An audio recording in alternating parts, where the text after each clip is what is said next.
बताही वाला लइका गोरी खोदले बा लइका बताही वाला लइका बताही वाला लइका सब लुटता लहार देखी देखी के हमार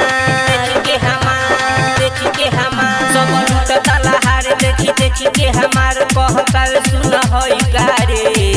गोरी खोदले बा लइका रे बताही वाला लइका रे गोरी खोदले बा लइका रे बताही वाला लइका रे बताही वाला लइका रे गोरी खोदले बा लइका रे बताही वाला लइका ढाका चिरैया में रोज बोलावे जानी सिर सब पूरा में सुतावे ढाका चिरैया में रोज बोलावे जानी सिर सब पूरा में सुतावे जाई चोरमा बाजार पीछे पड़ल बा हजार जाई चोरमा बाजार पीछे पड़ल बा हजार चोली फरल बनाए कारे ढोरी खोदले बा लइका रे बताही वाला लइका रे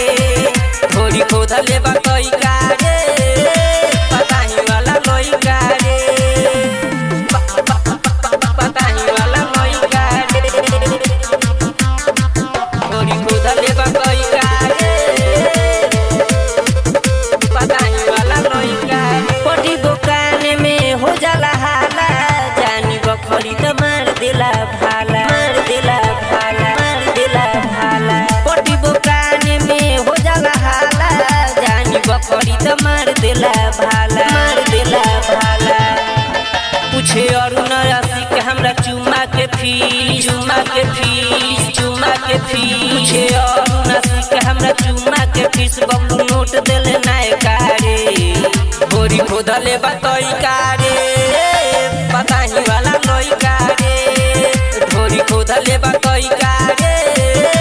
बताही वाला लइका रे मां मनोकामना रिकॉर्डिंग स्टूडियो बकरी बाजार चक्की मोबाइल नंबर 8825156667।